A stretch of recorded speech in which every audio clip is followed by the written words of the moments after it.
soal luka di kanan itu?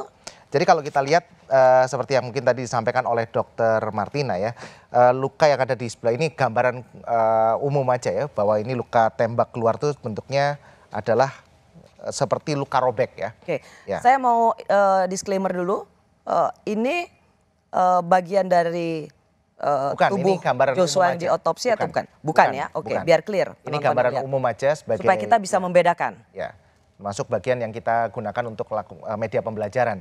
Jadi di sini luka tembak keluar bentuknya adalah luka terbuka atau luka robek seperti ini.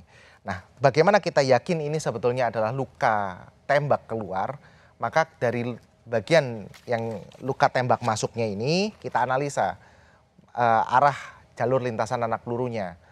Di mana setiap arah jalur lintasan anak peluru, ketika anak peluru itu masuk ke dalam tubuh pasti akan mengalami deviasi 6-7 derajat ketika masuk ke dalam tubuh. Itu Oke, kalau intinya dokter mau bilang yang waktu itu di ruang otopsi keluarga mengatakan ada luka baru di lengan kanan, yang para dokter forensik waktu itu mengatakan tidak tahu ini luka apa, itu adalah setelah diteliti tetap luka tembakan. Betul. Karena bentuknya seperti itu. Ya, semua luka tembak keluar akan itu adalah luka tembak keluar. Betul. Oke. Dan itu baru bisa kita tentukan memang setelah kita lakukan analisa.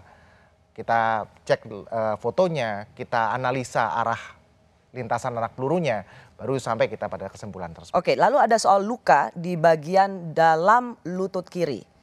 Ini catatannya. Di mana saja yang diambil sampel?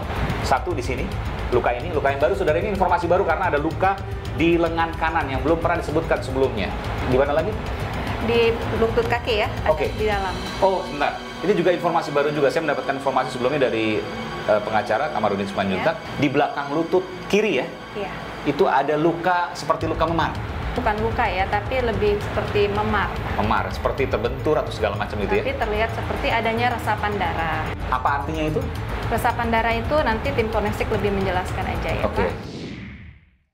Apa penjelasannya, Dok? Ya, dari bagian tersebut itu adalah bukan luka ya.